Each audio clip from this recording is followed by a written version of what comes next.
ओम Shanti. Good morning angels. 31/12/2025 के मुरली में मीठे प्यारे बाबा बोले, मीठे बच्चे, Madhuban holiest of the Holi बाप का घर है। यहाँ तुम किसी भी पतित को नहीं ला सकते। तो देखो, यहाँ मधुबन का मीनिंग समझो। मधुबन बाबा किसको कहता है? तो पहले तो हम स्थूल में क्या थे, जब फिजिकल ज्ञान में थे, फर्स्ट लेवल के ज्ञान में, तब जब ABCD सीख रहे थे, तब हम क्या समझते थे कि मधुबन हमारा घर है माउंट आबू में, है ना। वो हम सब ब्राह्मणों का घर है ना। तो हम पहले उसको मधुबन समझते थे। लेकिन अब आप सूक्ष्म लेवल पर ज्ञान सुन रहे हो, तो अब इसको आपका मन ही मधुबन है। मन को मधुबन बनाना है। बाबा ने मधुबन का अव्यक्त मूल्यों में अच्छी तरह इसका एक्सप्लेन किया था, ठीक है ना, कि मधुबन का रियल में मीनिंग क्या है। तो देखो, बाबा बोला मधुबन 3 तरह का है। मधुबन एक तो फिजिकल में देखो, जिस घर में रह रहे हो परिवार के साथ, है ना, ये लौकिक घर, ये भी मधुबन है। जहाँ जहाँ बाबा के बच्चे हैं, बाबा का भोग लग रहा है, मेडिटेशन कर रहे हैं, मुरली सुन रहे, ये भी मधुबन है ना। और दूसरा मधुबन है लौकिक। लौकिक हो गया, है ना, जहाँ आप रह रहे हो। और अलौकिक हो गया माउंट आबू, है ना, वो अलौकिक मधुबन है ना। और एक मधुबन और है परलौकिक मधुबन। परलौकिक मधुबन कौन है? जो परम धाम में दिखाया हुआ है, ठीक है ना। तो मधुबन का मीनिंग परम धाम में क्या है? साइलेंस है, वाणी से परे है ना। तो वाणी से परे की स्थिति मधुबन है, ठीक है ना। अगर आप वाणी से परे हो, साइलेंस में हो, परम धाम के स्थिति में हो, रोल से डिटैच हो, तो आप मधुबन में हो। चाहे कहीं भी हो रह रहे हो, आपके लिए अभी स्थूल मधुबन नहीं रह गया है। आपकी मन के स्थिति आपके लिए मधुबन है। आप घर में भी हो, साइलेंस हो, अपने को आत्मा समझते हो, तो आप मधुबन में हो, ठीक है ना। तो मधुबन का ये मीनिंग होता है। बाबा ने बोला था, अब मधुबन का बोला था बाबा की मधु मतलब नम्रता और वन मतलब वैराग्य। तो किससे वैराग्य लेना है? नम्रता आत्मा का नेचर है, साइलेंस।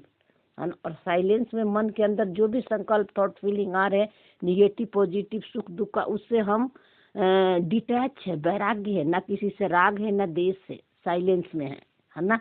तो होलीएस्ट ऑफ द होली बाप का घर है। तो आप और बाबा एक समान। होलीएस्ट यानी सबसे ऊंचा स्मृति, हाईएस्ट स्टेज। हाईएस्ट स्टेज परम धाम में दिखाया है ना। तो मन का स्थिति है ना। मन ये आत्मा का स्थिति है वो।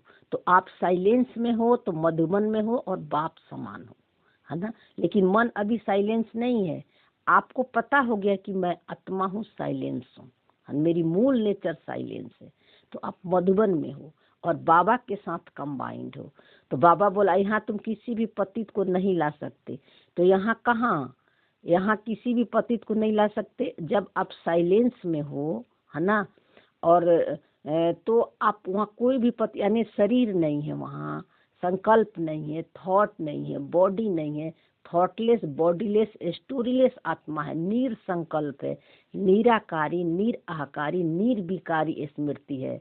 तो वहाँ कोई पतित यानी शरीर की कोई कहानियाँ, कोई संकल्प आ सकता है परम धाम में? नहीं, है ना। लेकिन यहाँ आपको एक चीज पुरुषार्थ में करना, यहाँ तो आ रहा है ना। यहाँ तो शरीर का, मन का जो पुराना स्क्रिप्ट है, संस्कार है, आ रहा है। वो तो आएंगे, लेकिन आपको परम धाम वाली स्थिति, बीज रूप साइलेंस में की स्मृति में रहकर मन के सारे खेल को देखना है। आप डिटैच हो, मैं और मेरा नहीं लगा रहे हो, है ना। तो आप कहाँ हो? आप मधुबन में हो, है ना। और जो शरीर के, पुराने शरीर के जो भी धर्म है, उससे आप डिटैच हो, न लगाव है, न झुकाव है, न टकराव है ना। तो बाबा का कहने का ये भाव है ना। कोई पतित नहीं आ सकती, यानी कोई अशरीरी अवस्था, देह का, देह के धर्म का कोई संकल्प नहीं आ सकता। इसीलिए तो परम धाम में पॉइंट ऑफ लाइट दिखाया है। वहाँ शरीर नहीं है, मन बुद्धि सब कुछ मर्ज है ना। तो मधुबन कौन है? आपका मन है ना। इस मन को बाबा आत्मा कह रहा है। अब इस मन में तो पुराने संस्कार आएंगे, है ना, लेकिन आपको बाबा ने समझ दे दिया है कि तुम रोल नहीं सोल हो और साइलेंस हो। तो हर संकल्पों के पीछे अपने को याद दिलाओ अपने सत्य का कि मेरा सत्य साइलेंस है, ये मेरा नहीं है। साक्षी होकर देखो। तो क्योंकि देखो बाबा या खुद वह तुम किसी भी पतित को नहीं ला सकते, तो क्या आपको लगता है मधुबन सारे सोल कॉन्शियस वाले जाते हैं? बहुत सारे बॉडी जो कि अभी आत्मा का पूरा नॉलेज भी नहीं है, परमात्मा का पूरा नॉलेज भी नहीं है, धारणाएं भी नहीं, वहाँ सब जा रहे हैं ना। अब तो और ज्यादा जा रहे हैं, है ना। तो इसीलिए इसका पीछे के भाव को समझो, है ना। मधुबन आपका घर है ना। साइलेंस आपका घर है। साइलेंस में हो तो आप मधुबन में हो। फिर प्रश्न में बाबा बोला, इस ईश्वरीय मिशन में जो पक्के निश्चय बुद्धि है उनकी निशानियां क्या है? ईश्वरीय मिशन यानी जो परमात्मा के सिरमत पर चल रहे हैं, है ना, तो उनकी निशानियां क्या होगी? उनके बुद्धि, उनका निश्चय बुद्धि की निशानियां क्या होगी? तो बाबा क्या कह रहा देखते हैं। उत्तर में बाबा बोला, वे स्तुति निंदा सब में धीरज से काम लेंगे। यानी आप मधुबन में हो, साइलेंस में हो, है ना, तो आपको चाहे कोई प्रशंसा करे, चाहे कोई आपकी शिकायत करे, है ना, क्योंकि आत्मा इन दोनों से परे है ना। स्तुति यानी प्रशंसा कोई कर रहा है हमारा तो उसे खुश नहीं होना है, निंदा कोई कर रहा तो उसे दुख नहीं लेना है ना, क्योंकि निंदा करने वाले भी आपके सत्य को दिखा रहे हैं, है ना, और स्तुति करने वाले भी आपको सत्य के दिखा रहे हैं। आत्मा तो सुख और दुख दोनों से परे है ना। तो ये बाबा कह रहे हैं कि उस सब में धीरज से काम लो। उस टाइम अपना चेकिंग करो, अपना अटेंशन दो कि कोई मेरी प्रशंसा, अच्छा खाना बना दिए तो सब प्रशंसा करे तो बहुत खुश हो गए, नहीं। कोई शिकायत कर रहा है, शिकायत तो करते ही हैं। अगर कोई कर्म में ऐसी गलतियां हो जाती है, बानी से कोई बातें स्क्रिप्टेड ड्रामा के निकल जाती है, तो लोग कहते हैं कि तुम बहुत ज्ञान में हो, तुम्हारी तो अभी स्थिति नहीं बनी। उस टाइम भी अपनी चेकिंग करो, है ना, कि ये हमारे सत्य को दिखा रहे हैं, है ना, वो हमें याद दिला रहे हैं, मेरा साइलेंस का याद दिला रहे हैं, ये सब मेरा नहीं है। इसीलिए दुख से दुख मत लो, सुख से सुख मत लो। अगर स्तुति से खुशी लोगे तो निंदा से दुख भी लोगे। इसलिए दोनों से डिटैच, है ना, साक्षी दृष्टा।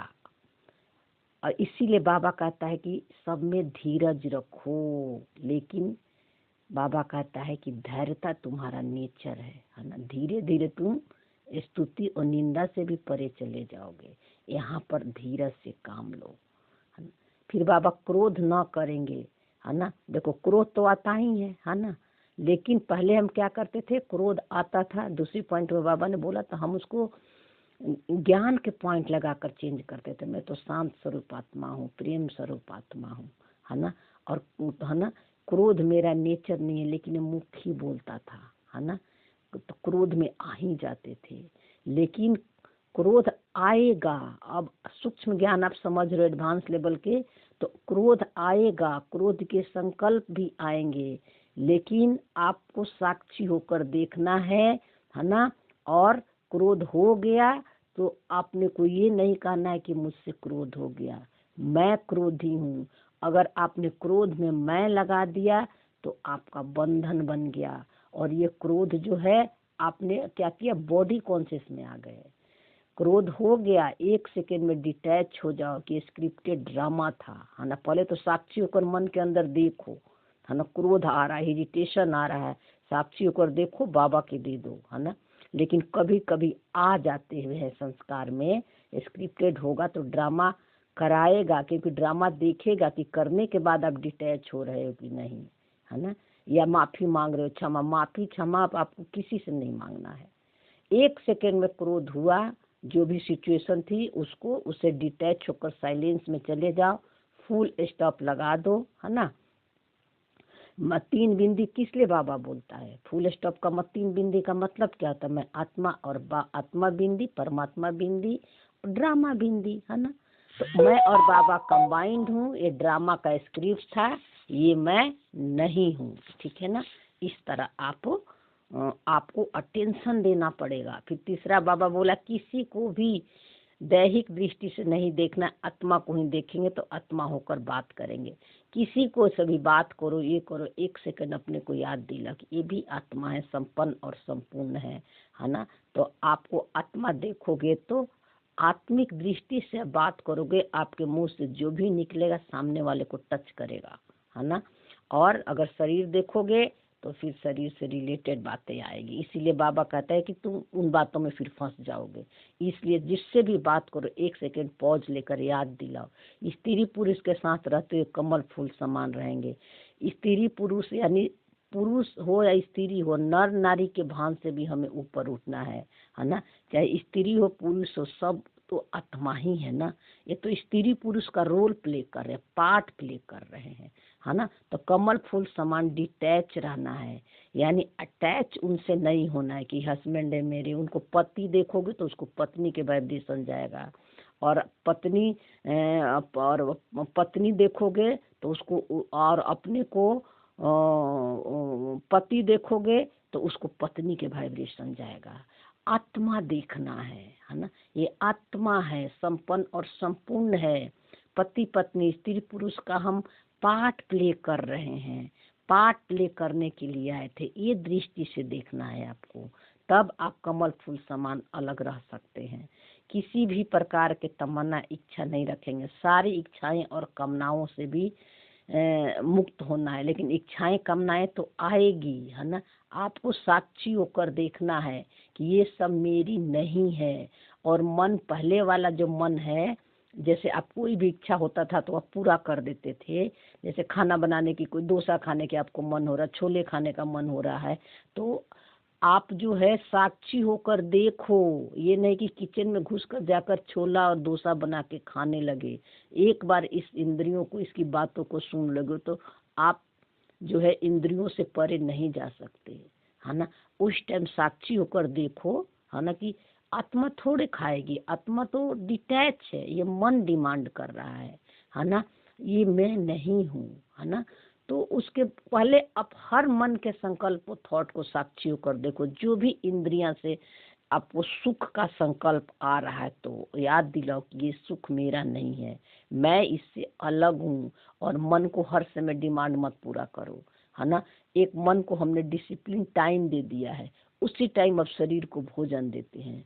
कुछ भी इसको नहीं देते तो धीरे धीरे खिचड़ी कोई खा रहा है, कोई हमारे सामने, या कोई पनीर का सब्जी खा रहा है, लेकिन ये वहाँ खिचड़ी भी खाती है तो वही सुख लेती है, क्योंकि हम इंद्रियों से परे का हमारा सुख शांति। खाना से, भोजन से हम अब सुख नहीं लेते हैं। ऐसे सारे इंद्रियों को आप साक्षी होकर देखो, है ना। तो धीरे धीरे आप इन इंद्रियों से परे चले जाओगे। सारी इच्छाएं तमन्नाएं से आप इच्छा मात्र में विद्या हो जाओगे।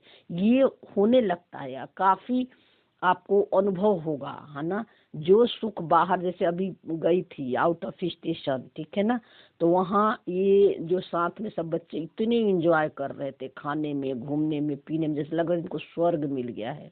लेकिन इसके लिए वही फीलिंग थी जो अभी घर में है। कोई मतलब अटैचमेंट, कोई खुशी नहीं, सब एक वाइब्रेशन और एक एनर्जी दिख रहा था, है ना। और हमने यही बोला कि इनको बोला कि, है ना, मेरे को मत लाओ, मेरे को जो सुख तुम यहाँ भोग रहे हो वो खुशी और शांति हमको घर में भी हो, मेरे को कोई फर्क नहीं पड़ रहा है तुम लाए हो। लेकिन वहाँ भी हमने अपना चेकिंग किया तो पूरा डिटैच थे, किसी से अटैचमेंट नहीं था। तो ये सेवा हो जाती है, जाने से ड्रामा इसीलिए ले जाता है, ठीक है ना। गीत में बाबा बोला जले न क्यों परवाना, ओम शांति। रूहानी बच्चों प्रति रूहानी बाप समझा रहे हैं। बाबा रूहानी बच्चों को, रूहानी बात यानी बाबा आत्मा को, इस मन को समझा रहा है। अर्थात भगवान पढ़ा रहे रूहानी स्टूडेंट को। उन स्कूलों में जो बच्चे पढ़ते हैं उन्हें कोई रूहानी स्टूडेंट नहीं कहेगा, क्योंकि उनको पता ही नहीं है आत्मा की पढ़ाई क्या होती है। वो तो शरीर के लेवल पर फिजिकल पढ़ाई ही पढ़ाते हैं ताकि फिजिकल दुनिया में कमा सके। वे तो है ही आसुरी विकारी संप्रदाय। आगे तुम भी आसुरी अथवा रावण संप्रदाय के थे। अब राम राज्य में चलने के लिए 5 विकारों रूपी रावण पर जीत पाने का पुरुषार्थ करें। बाबा कहते हैं कि तुम भी वही थे, आसुरी विकारी संप्रदाय थे। बाबा आया तब न हमको जो है आसुरी विकारी संप्रदायों से अलग किया, है ना। और आसुरी और विकारी रावण संप्रदाय क्या है ना। विकारी या रावण संप्रदाय अपने को शरीर और रोल समझ लिए थे। ये है विकारी संप्रदाय कह लो या रावण संप्रदाय। अब हम क्या है, राम राज्य में चलने के लिए 5 विकारों रूपी रावण पर जीत पाने का पुरुषार्थ कर रहे हैं। यह नॉलेज प्राप्त करते हैं, उनको समझना पड़ता है। तुम रावण राज्य में हो, खुद समझते नहीं हो। तुम अपने मित्र संबंधी आदि को कहते हो हम बेहद के बाप से पढ़ते हैं, तो ऐसे नहीं को निश्चय करते हैं। कितना भी बाप कहे तो भगवान कहे तो भी उनको निश्चय नहीं होता है। बाबा कह रहा है कि तुम भी आसुरी संप्रदाय के थे, अभी तुम्हारी स्थिति नहीं बनी थी, तुम्हें खुद ही आत्मा का अनुभव नहीं था। क्रोध भी करते थे, ईर्ष्या भी करते थे, देश भी करते थे, लोभ भी करते, सारे संस्कार 5 विकारों रूपी संस्कार जो हमारे अटैक करते रहते थे, है ना। ऊपर से तो अच्छे अच्छे बोल देते थे, ज्ञान के पॉइंट सुना देते थे, लेकिन मन अंदर में चलते रहता था। तो बाबा कह रहा इसलिए जब तुम्हारी स्मृति नहीं बनी थी, अभी तुम्हें खुद ही अपने आत्मा का भान नहीं है, आसुरी संप्रदाय में विकारी संप्रदाय में भी फंसे हुए हो, या विकारी यानी रोल को मैं समझ रहे हो, शरीर को मैं समझ रहे हो। तो बाबा कह रहा है इसलिए तुम्हारे आसपास जो रहे मित्र संबंधी को भी निश्चय नहीं होता था, है ना। इसीलिए कहते हैं कि अब ज्ञान सुनाने के लिए बाहर हमें नहीं भागना है। आपकी अपनी स्थिति बन जाएगी ना, आप में चेंजेस देखेंगे ना आपके मित्र संबंधी, तब वो खुद ही ड्रामा आपके पास जो है ना सेवा लाके आपको देगा। लेकिन पहले स्व की स्मृति, स्व परिवर्तन से विश्व परिवर्तन है। हमारा स्थिति नहीं बनी, हम दूसरों को सिखाने जाते थे कि तुम क्रोध मत करो, तुम लोभ मत करो, तुम ऐसे रहो। बाबा का ये ज्ञान है, बॉडी कॉन्शियस में सुनाते थे। तो बाबा कह रहा है कि इसीलिए वो नहीं सुनते थे, तुम कितना भी कहते थे, है ना। तो बाबा कहता है इसके लिए पहले तुम अपनी स्मृति को पक्का करो। फिर बाबा बोला कि विनाश तो सामने खड़ा है, नेचुरल कैलेमिटीज भी सब आने वाले हैं, यह भी तुम समझते हो। जो नहीं समझते उन्हों को बाहर विजिट रूम में बिठाए समझना होता है। ये है ईश्वरीय पढ़ाई, इसमें निश्चय बुद्धि विजयंती होंगे, अर्थात विश्व पर राज करेंगे। रावण संप्रदाय वाले तो ये जानते नहीं है, इसमें बड़ी खबरदारी चाहिए। देखो यहाँ बाबा ये कहना चाह रहा है कि विनाश तो होना ही है ना। वो सब चीजें आएगी, प्राकृतिक आपदाएं भी, लेकिन बाबा इसको नेचुरल कैलेमिटीज क्यों कह रहा है। ये बाहर जो है आएंगे, भूकंप, सुनामी, युद्ध चलेगा, तो ये आपका सत्य दिखाने के लिए उस टाइम भी आएंगे ही। ड्रामा ने रच रखा है कि बाहर में जब ये सब सीनरी घटेंगे तो आप बाहर भाग रहे हो ठीक करने की, कि आप अपने अंदर भाग रहे हो, अंदर में चेकिंग कर रहे हो। ये विनाश, ये नेचुरल कैलेमिटीज आया ही है आपको ये बताने कि आप अपने नेचर की तरफ लौट जाओ। तुम्हारा मूल नेचर क्या है? साइलेंस, है ना। और आत्मिक धर्म है तुम्हारा साइलेंस, उधर लौट जा। इस नेचर को दिखाने के लिए बाहर में भी ये सब परिस्थितियां आएंगी। और शायद एक बार और एक्सप्लेन किए थे, और आपको जो है जैसे टीवी में न्यूज आ रहा है, अभी भी आप चेक करो, आते हैं वहाँ युद्ध हो रहे हैं, वहाँ ऐसी घटना हो गई, किसी के साथ रेप हो गया, तो हम अपना चेकिंग करते हैं कि हमारे मन में क्या संकल्प चल रहे हैं। सीनरी को देख के पहले तो गलत है, सही है, तो कुछ नहीं चलता था, क्योंकि हमको, मेरे को पता हो गया हम लोगों को कि ये सब स्क्रिप्टेड ड्रामा है, ये सब होनी है ना। वो होनी है, ना कोई गलत है ना कोई सही है। आपने दोनों को आत्मा देखा, जिसकी गलती है उसको भी, जो सही है उसको भी। तो आपने सत्य का संकल्प क्रिएट किया, और ये वाइब्रेशन जाएगी, और ये वाइब्रेशन सामने उन आत्माओं को भी टच करेगा जिनके साथ गलत हुआ, उनको भी शक्ति मिलेगी, ठीक है ना। इसलिए बाबा कहता है कि तुम्हें बाहर के कैलेमिटीज को देखकर अंदर जाना है, अंदर विजिट करना है।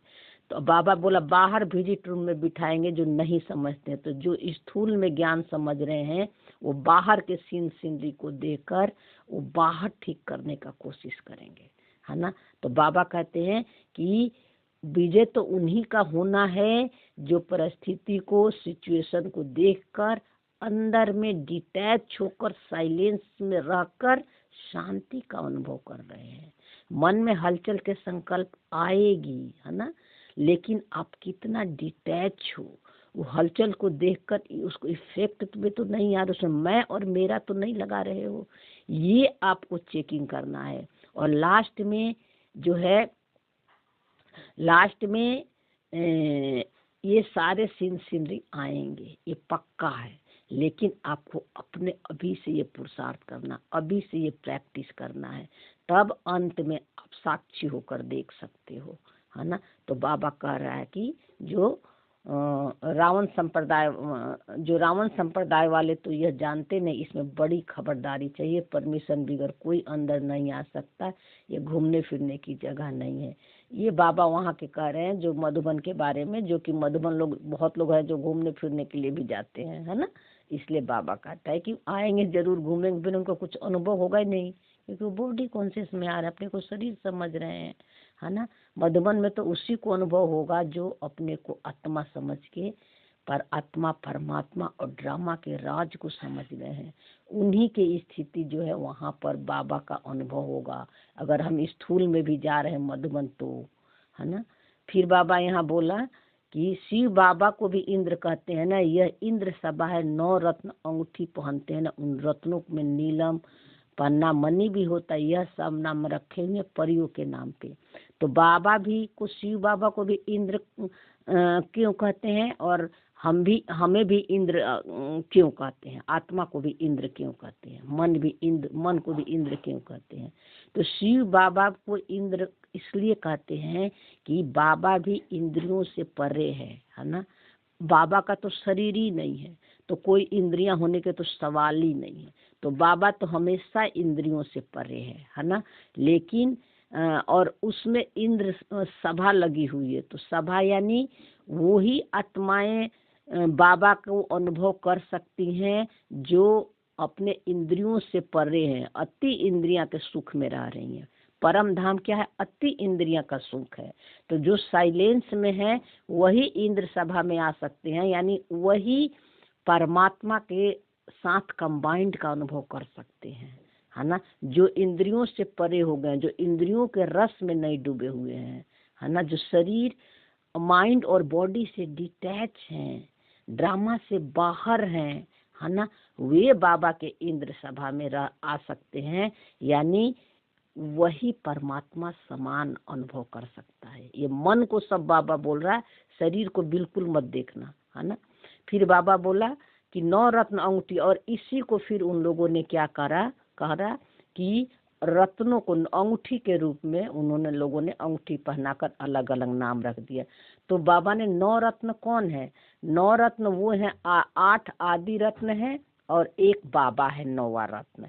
तो जो मन शुरू से ही बाबा के साथ कंबाइंड है ना, और रोल चाहे उसका कैसा भी चल रहा है, लेकिन उसने अपने सत्य के सीट को नहीं छोड़ा है ना। तो उसी को फिजिकल रूप में 9 रत्नों के रत्न के बारे में बताया, अंगूठी के बारे में बताया है, ठीक है ना।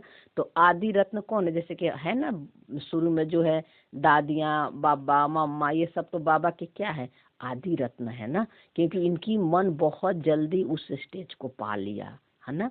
और रोल में रहते हुए इन लोगों ने अपनी अवस्था बना लिया, संसार में रहते हुए, बॉडी में रहते हुए वो फरिश्ता बन गए थे, है ना। अब फरिश्ता के जगह उन्होंने परियों के नाम रख दिया। तो बाबा कहते हैं तुम जो करते हो अभी संगम युग पर, उसी को फिजिकल रूप में, स्थूल रूप में अलग अलग नाम के रूप में दे देते हैं। बाबा ये कहना चाहता है, ठीक है ना। तो इन रत्नों, इन परियों, इन सब में ज़्यादा अपना टाइम नहीं वेस्ट करना, इन सबों में अभी ज़्यादा मत घुसना, है ना। फिर बाबा बोला कि कोई भी पढ़कर दास दासी बन जाते हैं, राजधानी स्थापना होती है ना, तो बाप बैठ पढ़ाते हैं, इंद्र भी उनको ही कहा जाता है। यह ज्ञान वर्षा है, ज्ञान तो सिवाय बाप के कोई दे नहीं सकता। तो देखो यहाँ बाबा जो दास दासिया कहता है ना, कि कोई जो है ये पढ़ाई पढ़कर भी दास दासिया जाकर बनते हैं। तो बाबा का कहने का ये भाव है कि दास दासिया का मतलब जो अपने संकल्पों से लड़ते हैं, अभी तक उससे दुख ले रहे हैं, उसको हटाते हैं, उसको रिजेक्ट करते हैं कि क्यों आए, नहीं आना चाहिए, हमेशा अच्छा ही आना चाहिए, और अपने ही दुख के संकल्पों को, निगेटिव संकल्पों को देख के उदास हो जाते हैं। तो बाबा कहते हैं ये है दास दासिया का मतलब, अपने ही अंदर के संकल्पों को देखकर उदास हो जाते हैं, तो वो दास दासिया बन जाते हैं, अंत तक लड़ाई करते रहते, योद्धा बने रहते हैं, है ना। क्योंकि लास्ट में तो क्या होगा, धर्मराज की सजा तो यही है ना, हम अपने संकल्पों से, अपने संस्कारों से अगर पहचान बनाए शरीर से, है ना, तो अपने ही जो जो संस्कार, उसी से पछताप होगी। बाबा कुछ भी सजा नहीं देगा, है ना, क्योंकि अब बॉडी कॉन्शियस में हो तो बाबा का अनुभव भी नहीं होगा, बाबा की पावर भी नहीं मिलेगी। इसीलिए बाबा कहते बाबा दूर चला जाता है। जो साइलेंस में होंगे, जो साक्षी होकर मन के खेल को देखेंगे, उनको पावर मिलेगी, वो बाबा के साथ कंबाइंड है, क्योंकि उनको पता है कि मैं आत्मा तो बाप समान हूँ, बाबा जैसे साक्षी वैसे मैं भी साक्षी हूँ, है ना। तो ये दास दासियां का मतलब होता है। बाकी सत्युग में किसका क्या रोल मिलेगा वो तो वहाँ भी होना ही है, लेकिन फीलिंग, और वहाँ फीलिंग नहीं होगी आपको कि ये दास दासी हैं, ये काम कर रहे, नहीं, सब सोल कॉन्शियस में होंगे। कर्म के आधार पर जो है वहाँ किसी का जजमेंट नहीं होना है ना। सब खुशी, शांति, प्रेम, आनंद एक परिवार की तरह रहेंगे, है ना। काम भले ही किसी का कुछ भी हो, ठीक है ना। तो ये समझना है। बाबा इसीलिए दास दासिया प्रजा बोलता है, क्योंकि हमारे खासकर हमारे देश में, भारत में, है ना, काम के बेस पर जो है ना उसको ऊंचा और नीचा समझते हैं, है ना। इसीलिए बाबा हमें इससे डिटैच करने के लिए ये सब बातें बोलता है, क्योंकि मन भी तो इसी को मानता है ना, कि ये काम करते हैं तो ये मेड है, गार्ड सिक्योरिटी गार्ड बैठा तो सिक्योरिटी गार्ड है, हम इनसे ऊंचे हैं, है ना। लेकिन बाबा कहता है कि सत्युग में तो ये सब फीलिंग ही नहीं होगी, सब एक परिवार की तरह होंगे। लेकिन जो अपने संकल्पों से अभी भी दुख ले रहे हैं, उदास हो रहे हैं, तो वो अपने संकल्पों का गुलाम बन जाएंगे, है ना। वो दास दासिया बन जाएंगे, संकल्प ही उनको राजा बना रहेगा, है ना। ये मन राजा के सीट पर नहीं जा सकता है ना। तो ये बाबा कहना चाहता है। फिर बाबा बोला कि ये फिर बाबा आज बोला कि अगर निश्चय हो जाए कि ईश्वर पढ़ाते हैं, फिर पढ़ाई को छोड़ेंगे नहीं, जो होंगे ही पत्थर बुद्धि, उनको कभी तीर नहीं लगेगा। तो पत्थर बुद्धि मतलब जो माइंड बॉडी से नहीं निकल पा रहे हैं, जो शरीर से अभी भी अटैच हैं, तो उनको बाबा कहता है कि तीर नहीं लगेगा, यानी ये ज्ञान की समझ नहीं खुलेगी, और वो जो है नहीं निकल सकते। जो साइलेंस नहीं होगा ना, वो मुश्किल है उसको अपने शरीर और बॉडी से डिटैच होना। इसीलिए बाबा कहता है कि वो शरीर भान में ये मुरली सुनेंगे, बाबा को याद करेंगे, तो उनको तीर नहीं लगेगा। मतलब उनको अनुभव नहीं होगा अपने सत्य का, आत्मा का, परमात्मा का, है ना। तो बाबा का ये कहने का भाव है। फिर इसीलिए बाबा कहते हैं कि बहुत लोग आते हैं छोड़ के चले जाते हैं। फिर यहाँ पर बाबा बोला, बाप को खेवैया भी कहा जाता है, और तुम हो नैया। खेवैया आते हैं सभी के नैया को पार लगाने, कहते भी हैं सच की नैया डोलेगी परंतु डूबेगी नहीं।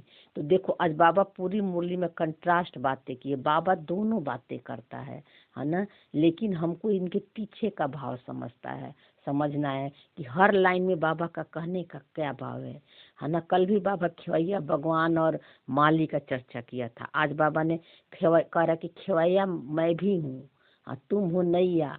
तो बाबा का भी मन क्या है, बाबा भी हायर एनर्जी वाला है, सुप्रीम एनर्जी है ना। वो हमेशा ही खिवैया है ना। वो कभी रोल में तो आता ही नहीं है ना। उसका मन जो है एकदम खाली है, और ज्ञान जो है सिर्फ ज्ञान का ड्रामा ने रिकॉर्डिंग किया है, और बाबा को ये भी नहीं पता कि मेरे अंदर ज्ञान का रिकॉर्डिंग है। ड्रामा अनुसार उसका ज्ञान निकलता है संगम युग पे। तो इसीलिए बाबा भी खिवैया, क्योंकि बाबा भी तो मन है ना, वो भी तो एक एनर्जी है ना, सुप्रीम एनर्जी है ना। लेकिन वो कभी पाठ में नहीं आता, फर्क यही है। अब बाबा कहता है कि तुम हो नैया, यानी तुम हो नैया, खिवैया आते हैं सभी नैया को पास। तुम हो नैया, बाबा हमको नैया क्यों बोला? क्योंकि हम शरीर लेते हैं, शरीर को नैया कहते हैं, है ना। और शरीर लेने के बाद ये मन जो है खिवैया, जो परमात्मा समान है, वो शरीर को मैं और मेरा समझ लेता है, रोल को मैं और मेरा समझ लेता है ना। तो इसलिए बाबा कहता है कि इस नैया को पार लगाने के लिए मैं आता हूँ। सच हिलेगी डुलेगी जरूर, बाबा कह रहे हैं कि मन के स्थिति ऊपर नीचे जरूर होगी, संस्कार अटैक करेंगे, लेकिन डूबेगी नहीं। और कब नहीं डूबेगी? जब आप कस के अपने सत्य को पकड़ के रखे हो कि मैं आत्मा हूँ, साइलेंस हूँ, और ये रोल नहीं हूँ। जो कुछ भी मन में उथल पुथल हो रहा है संकल्पों का, वो मैं नहीं हूँ। तब ये नैया नहीं डूबेगी, है ना। बाबा पार लगा देगा, ठीक है ना। तो देखो बाबा अलग अलग तरह की लाइन से अलग अलग बातें करता है, लेकिन हमको इस तरफ समझ खोलनी है। फिर बाबा बोला ज्ञान भक्ति की जैसे लड़ाई होती है, कभी भक्ति की भी विजय होगी, आखिर तो ज्ञान की भी विजय होगी है। भक्ति के तरफ कितने बड़े बड़े योद्धा, ज्ञान मार्ग में तो कितने कम होते हैं। तो बाबा कहते हैं कि ज्ञान और भक्ति दोनों की लड़ाई होती है, और भक्ति के तरफ बहुत ज्यादा होते हैं योद्धा, और ज्ञान के तरफ कम होते हैं, है ना। और इसी की लड़ाई, देखो बाबा बहुत अच्छी आज बात की, इसी की लड़ाई, है ना, इस स्थूल में क्या दिखा दिए हैं? महाभारत की लड़ाई में दिखाए हैं। और महाभारत की लड़ाई में क्या दिखाए हैं? पांडव और कौरव की लड़ाई। तो पांडव है सत्य के साथ, जिसका मन हमेशा परमात्मा के साथ कंबाइंड है ना, वो भगवान के तरफ ही रहना चाहता है। और कौरव है जो देह अभिमान में है, उसको सब कुछ पता है, लेकिन भगवान से वो जो है भगवान को के तरफ उसका मन नहीं जा रहा, वो सत्य की तरफ नहीं जाना चाहता है। वो फिजिकल धन दौलत उसको चाहिए बॉडी कॉन्शियस में, है ना। लेकिन पांडव चूंकि भगवान के साथ कंबाइंड थे, तो उनको फिजिकल चीजें नहीं चाहिए, धन दौलत नहीं चाहिए, उनको भगवान का साथ चाहिए था, ठीक है ना। तो बाबा कह रहे हैं कि इसको फिर स्थूल में दिखाया, है ना, ज्ञान भक्ति, और जो है इसकी बाबा कंट्रास्ट बता रहा है, इसको कैसे कैसे दिखाया संगम पे। लेकिन बाबा कहता है कि अभी अभी जो है, अभी तुम, ये तुम्हारा ही जो है ना पहचान है। कैसे पहचान है? तुम्हारा ही गायन है ना। जो अब संगम युग पर हम क्या कर रहे हैं, संगम युग पर हमारे अंदर ही ज्ञानी संस्कार, अज्ञानी संस्कार दोनों लड़ रहे हैं। अज्ञानी संस्कार जैसे क्रोध आया, तो ज्ञानी संस्कार क्या बोलेगा? अज्ञानी संस्कार कि मुझे तो बहुत क्रोध आ रहा है, उन्होंने तो ऐसे बोल दिया, बात कोई मेरी नहीं सुन रही है, बहुत सारे विचार आने लगेंगे। फिर ज्ञानी पॉइंट क्या कहेगा? बाबा ने बोला है कि क्रोध तेरा नेचर नहीं है ना, क्रोध नहीं करना है, कर्म खराब हो जाएगा, सबको सुख देना है, ये ज्ञानी माइंड बोलेगा, है ना। लेकिन आत्मा जो साइलेंस है, बाप समान है, वो दोनों को साक्षी होकर देख रही है। दोनों संकल्प लड़ रहे हैं, और दोनों को साक्षी होकर देखने वाली है कौन है? वो आप, वो आत्मा है, साइलेंस है। दोनों खेल को देख रही है, अपने सत्य को भी देख रही है और असत्य को भी दे रही है। भक्ति के भी जो संकल्प आ रहे हैं और ज्ञान के जो संकल्प आ रहे हैं, दोनों को साक्षी होकर देख रही है। लेकिन विजय किसकी होगी? जो ज्ञान से अब आपको समझ मिल गया कि मैं साइलेंस हूँ, हलचल नहीं मेरी नेचर है, रोल नहीं हूँ, मैं सोल हूँ, तो विजय उनकी होगी। लेकिन इसके लिए निश्चय बुद्धि चाहिए, है ना। तो भक्ति तो मन ही करता था ना, मन ही को तो शांति और सुख चाहिए था।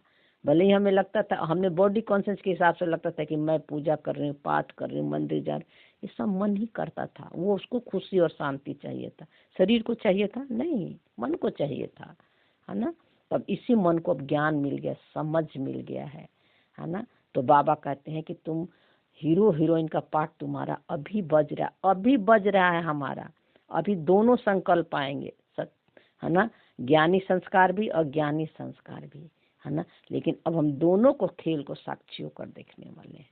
अच्छे से भी नहीं पहचान बनाना है, बुरी से भी नहीं पहचान बनाना है। ज्ञान के पॉइंट में आपको बस यही लगाना है कि मेरा नहीं है, बाबा ले लो, है ना। लास्ट में ये भी नहीं बोलना पड़ता है, धीरे धीरे भी कम होने लगता है। फिर बाबा बोला कि हाँ, बाबा बोला कि ऐसे कुछ बाबा बोला कि ऐसे गूंगे बहरे भी बहुत हैं। बाप कहते हैं हियर नो इविल, वह तो बंदर को चित्र दिखाते, परंतु यह तो मनुष्यों के लिए कहा जाता है। मनुष्य इस समय बंदर से भी बदतर, नारद की भी कहानी है। तो बाबा आज पूरा स्थूल में बातें करके समझाया हुआ है। तो देखो कहते हैं ना कि जैसे हमने ज्ञान भी लिया तो क्या समझते थे, गलत न सुनो, गलत ना बोलो, गलत ना देखो, है ना। लेकिन बाबा कह रहा है और उसका जो है 3 बंदर का चित्र भी दिखा देते हैं, है ना। फिर बाबा बोला नारद की कहानी बाबा बताए कि नारद भी क्या था, सारा दिन राम राम राम राम राम राम करते रहता था और इधर जाके एक दूसरे को शिकायत भी करता था, चुगली का भी काम करते थे। नारद है ना फेमस चुगली करने में। तो बाबा कहते हैं कि ये दोनों काम करते थे, है ना। और क्योंकि वो मन में फंसे हुए थे, शरीर में फंसे हुए थे, मनुष्यता के भान में थे। लेकिन बाबा कहता है कि बंदर कौन बन गया था, ये मन बन गया था, है ना। मन बन गया था और मन के अंदर जो संकल्प थॉट फीलिंग आ रही है ना। तो अब उसको जो है साक्षी होकर देखो तो यही मन जो बंदर वाली इसकी संस्कार बन गई है।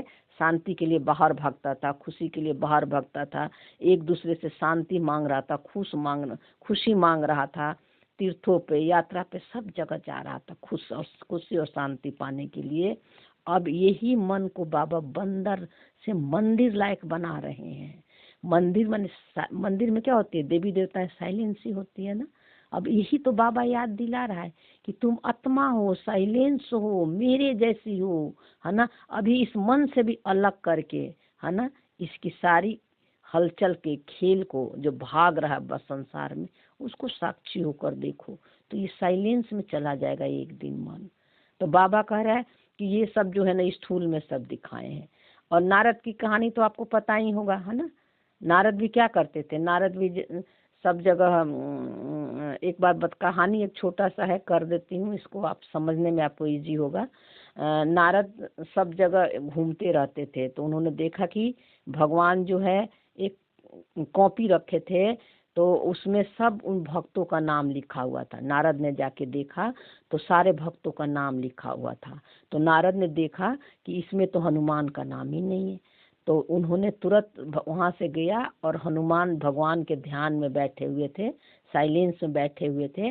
तो उनको बोला कि तू इतना भक्ति करता है और भगवान के तो लिस्ट में तेरा नाम ही नहीं है। मेरा नाम है, सबका नाम है, लेकिन तेरा नाम नहीं है। तो नारद ने बोला कि कोई बात नहीं है, मैं नाम के लिए थोड़े ना भक्ति करता हूँ, वो तो मेरे दिल में बसते हैं, हम उनके दिल में बसते हैं। हमें नहीं चाहिए नाम शान और ये, है ना, कि कोई मुझे याद करे। हम याद कर रहे हैं भगवान को तो भगवान के दिल में ही है ना। लिखने की और बाहर शो करने की जरूरत ही नहीं है हमको। फिर एक दिन नारद गए तो उन्होंने क्या देखा कि भगवान बहुत एक छोटी डायरी रखे हुए हैं और वो पढ़ रहे थे। तो नारद पूछे कि भगवान आज क्या पढ़ रहे हो। तो भगवान ने बोला कि ये कहानियां है सब बनाया हुआ। भगवान ने बोला कि इसमें उस भक्त का नाम है जो हमेशा मेरे दिल में रहते हैं, मेरे साथ कंबाइंड रहते हैं, और उसमें हनुमान का भी नाम था, है ना।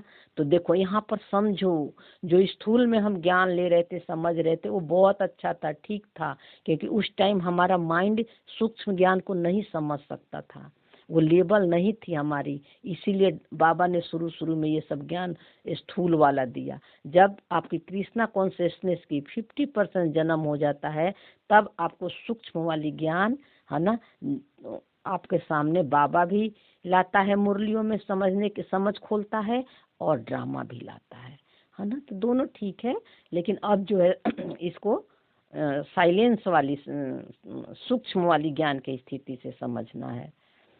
फिर बाबा बोला इसमें बहुत सारी पॉइंट है, अगर कोई पॉइंट आपको नहीं समझ में आए तो आप कमेंट में लिख देना, हम रिकॉर्ड करके अपलोड कर देंगे। फिर बाबा बोला मीठे मीठे शकीले दे बच्चों प्रति माता पिता बाप दादा का याद प्यार गुड मॉर्निंग, रूहानी बाप की रूहानी बच्चों को नमस्ते। हम रूहानी बच्चों की रूहानी बाप दादा को याद प्यार गुड मॉर्निंग और नमस्ते। शुक्रिया बाबा, शुक्रिया। धारणा के लिए मुख्य सार में बाबा बोला कि जो बात काम की नहीं है उसे एक कान से सुन दूसरे कान से निकाल दो। हियर नो इविल, बाप जो शिक्षाएं दे उसे धारण करो। पास्ट की बातें, फ्यूचर की बातें, किसी से बातचीत भी कर लिए, उनकी बातें आ रही है तो अपने को 1 सेकंड में बैक कर लो, साइलेंस में चले जाओ, है ना, कि ये मेरा सत्य नहीं है ना, फुल स्टॉप लगा दो, है ना। तो बाबा कह रहा है कि बाबा जो शिक्षाएं देते हैं उसे धारणा करो। जितना जितना मन आपके साइलेंस में रहेगा ना, साक्षी होगा रोल से, तो ये स्थिति धीरे धीरे आने लगती है। अब किसी से बात भी करते हैं, कुछ देखते भी हैं तो बुद्धि के अंदर नहीं, अंदर जाता ही नहीं है ना, उसकी नहीं चलती है। लेकिन ये करना पड़ता है ना, लंबे समय का प्रैक्टिस। कोई दूसरी पॉइंट में बाबा ने बोला कोई हद की तमन्नाएं नहीं रखनी है, आंखों की बड़ी संभाल रखनी है, क्रिमिनल दृष्टि न जाए, कोई भी कर्म इंद्रिया चलमान न हो, खुशी से भरपूर रहना है। बाबा यहाँ कह रहा है कि सारी इच्छाओं कामनाओं से मुक्त होना, कोई इच्छा कामना नहीं रखना है। और जब इच्छा कामनाओं से जब आप मुक्त हो जाओगे तो वो ड्रामा आपकी सारी इच्छाएं पूरी करने के लिए न किसी को निमित्त लाएगा और सारी इच्छाएं पूरी करेगा, देगा आपको, वो चीजें देगा जो आप सोचे भी नहीं थे। लेकिन अब क्या होता है कि अब आत्मा के आनंद में रहते हैं तो उसमें हमारा कोई इंटरेस्ट ही नहीं रहता है ना। तो ये बाबा कह रहा है क्रिमिनल दृष्टि यानी बॉडी को नहीं देखना है, किसी के शरीर को नहीं देखना है, आत्मा को देखना है। शरीर देखोगे तो आपकी कर्म इंद्रिया चलमान होगी, यानी आपके जो है आप फिर रोल में फंस जाओगे। वरदान में बाबा बोला माया के खेल को साक्षी होकर देखने वाले सदा निर्भय माया जी को देखो। बाबा क्या बोला, माया को साक्षी होकर। और माया कैसे आती है, संकल्पों के रूप में, थॉट फीलिंग के रूप में, है ना। तो आपको उस समय याद दिलाना है, डर का आया संकल्प, मैं तो निर्भय आत्मा हूँ। चिंता फिक्र का आया संकल्प, मैं तो असोचता हूँ, ये सब विचार मेरा नहीं है। हम तो बाबा करे तुम माया जीत बन जाओगे। बाबा माया जीत का वरदान दिया। किसी भी संकल्प में मैं और मेरा मत लगाओ, सिर्फ साक्षी होकर देखो, और यही आपको परम धाम वाली जो स्थिति है, स्टेज है, वहां तक इस मन को ले पहुंचा देगा। ये मन परमात्मा समान बन जाएगा, है ना।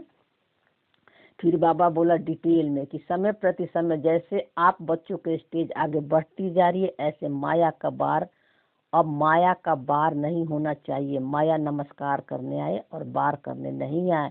यदि माया आ भी जाए तो उसे खेल समझ कर देखो। बाबा कह रहा है कि अगर ये लंबे समय तक साक्षी दृष्टि और साइलेंस का पुरुषार्थ कर रहे हो तो माया तो आएगी, है ना, लेकिन आप पर बार नहीं करेगी, क्योंकि हमें पता है, हम पकड़ लेते हैं कि ये चोर मन का कहाँ बैठा हुआ है, उसको साक्षी होकर देख लेते हैं, उसके इफेक्ट में नहीं आते हैं। तो उस संकल्प को पता हो जाता है, उस माया को पता हो जाता है, तो मेरे में इंटरेस्ट ही नहीं ले रही है। किसी का कमी कमजोरी दिखाता है, कोई ईर्ष्या का संकल्प आता है किसी के प्रति, है ना, जलस की संकल्प आता है किसी के प्रति, किसी के रोल को देखकर, उसको साक्षी होकर देखती है और कहती है थैंक यू, ड्रामा लाओ, तुमको जितना लाना है लाओ, है ना, ये मेरा सत्य तो है ही नहीं, है ना। तो धीरे धीरे अब उसके इफेक्ट में नहीं आते हैं, धीरे धीरे सब संकल्प जो मर्ज होने लगते हैं। बाबा बोला, इसीलिए बाबा बोला कि आए तो उसे साक्षी होकर देख लो। बाबा बोला ना, साक्षी होकर हद के ड्रामा को देखो। ये सब ड्रामा का स्क्रिप्टेड रोल है। ड्रामा ने ये सब दुख शांति कमी कमजोरी चिंता भय ये सब रच रखा, ये सब आएंगे। कितना आप इससे डिटैच हो रहे हो, है ना। लेकिन चिंता भय डर ये सब कैसे इससे मुक्त हो, है ना, इसका वीडियो अभी अपलोड करेगी, ठीक है ना। तो इसको भी साक्षी होकर देखना है। सबसे ज्यादा डर जो है ना, डर जो है आज इस मन को नहीं उस स्थिति में जाने देता है। डर बहुत बड़ा एक कमी कमजोरी है इस मन का, है ना, जो इसे नहीं निकल पाता है, ठीक है ना। तो इसलिए बाबा कहता है कि हद के जो भी साक्षी होकर हद के ड्रामा को देखो, है ना, क्योंकि ड्रामा जो है सतो प्रधान भी संस्कार रचा है और तमो प्रधान भी संस्कार रचा है ना। तमो सत्युग में सत्व प्रधान वाला रोल आएगा आपके सामने, स्क्रिप्ट संकल्प देगा, और द्वापर कलयुग से आपको तमो प्रधान वाला ही संकल्प थॉट आएंगे, संस्कार आएंगे। अब आपको ड्रामा का नॉलेज हो गया तो अब साक्षी होके देखो। माया का जैसा भी विकराल रूप आप आए, खिलौना, उसे खेल समझकर देखेंगे तो बहुत मजा आएगा, फिर उसे डरेंगे घबराएंगे। खेल समझकर देखो, है ना, तो आपको चिंता नहीं होगी कि ये खेल है ना। आप खेल ही खेलने के लिए आए थे ना इस सृष्टि पर, अपने सत्य को अनुभव करने के लिए। तो खेल खेलने के लिए तो कुछ ना कुछ स्क्रिप्ट चाहिए ना भाई, तो इसीलिए तो ड्रामा ने रचा था। लेकिन हमने क्या किया, इस खेल को मैं समझ लिया, रोल को मैं समझ लिया, इसलिए हम फंस गए इसमें। इसलिए बाबा कहते हैं खेल समझ कर खेलो, डरो मत, घबराओ मत। घबराने और डराने के लिए ही तो आ रहा है ये सब। तो आपको घबराना डरना नहीं है, घबराना नहीं है, उसको भी साक्षी होकर देखना है। जो बच्चे सदा खिलाड़ी बनकर साक्षी और माया का खेल देखते हैं, सदा निर्भय और माया जीत बन जाते हैं। देखो बाबा खुद ही बोला ना, साक्षी होकर देखोगे तभी माया जीत बनोगे, निर्भय और माया जीत बन जाओगे। स्लोगन में बाबा बोले, ऐसा स्नेह का सागर बनो जो क्रोध समीप न आ सके। स्नेह का मतलब होता है कि मैं आत्मा हूँ ही बाबा समान, परमात्मा समान। तो कोई रोल में चिल्ला रहा है, गुस्सा कर रहा है, बाबा को ये सब दिख रहा है क्या? नहीं, बस सब खेल बाबा के अंदर ही चल रहा है, लेकिन बाबा साक्षी है। बाबा इसको वाइब्रेशन और एनर्जी देख रहा है। तो बाबा करे कि कोई क्रोध करे, कोई चिल्लाए, आपके अंदर संकल्प है, आप बोले ये सब एक वाइब्रेशन और एनर्जी है।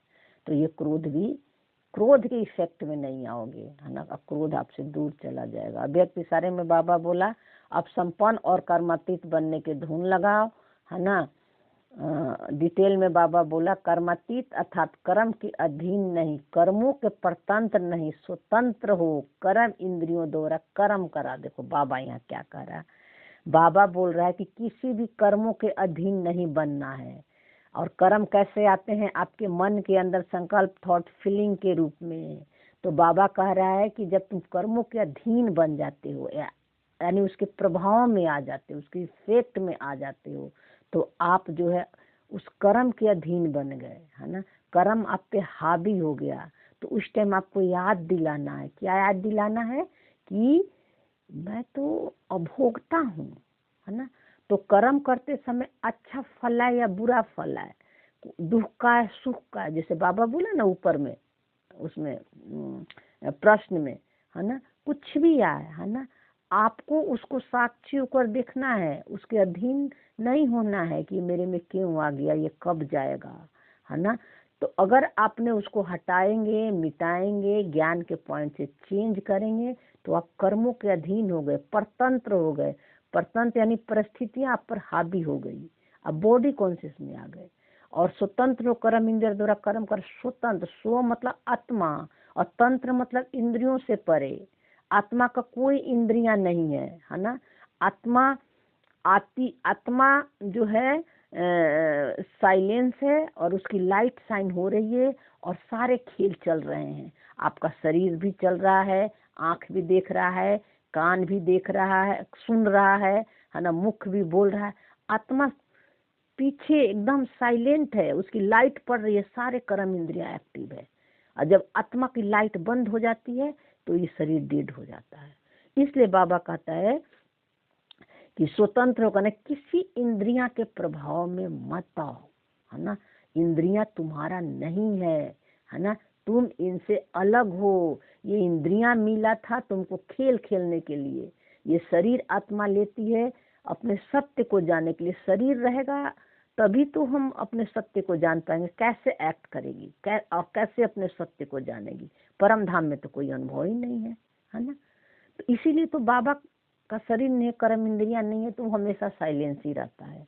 और हमारा भी साइलेंस ही नेचर है, लेकिन हमने पहचान बना लिया इन इंद्रियों से, है ना। इसलिए बाबा को ज्ञान देना पड़ता है। फिर बाबा बोला, जो गायन ही करते हैं उन्हें अकर्ता संपर्क संबंध में रहते हुए कर्मातीत, कि क्या ऐसी स्टेज रहती है कोई भी लगाव न हो, सर्विस भी लगाव से न हो, लेकिन निमित्त भाव से हो, इसमें सहज कर्मातीत बन जाएंगे। देखो बाबा खुद कह रहा है ना, कि कहते तो हैं अकर्ता, तो लेकिन क्या संबंध संपर्क में जाते हैं, कर्म में जाते हैं, कोई सेवा में जाते हैं, तो उस समय अकर्ता का फीलिंग आती है। बाबा पूछ रहा है कि चेक करो कि उस टाइम अकर्ता मैं कुछ नहीं कर रही हूँ, सिर्फ कर्म को होते हुए देख रहे हैं, है ना। तो बाबा कहते हैं कि इस भाव से, निमित्त भाव से, कि निमित्त भी नहीं रहेगा देखने, जो हम कर्म होते हुए सब देख रहे हैं तो निमित्त भाव भी खत्म हो जाता है।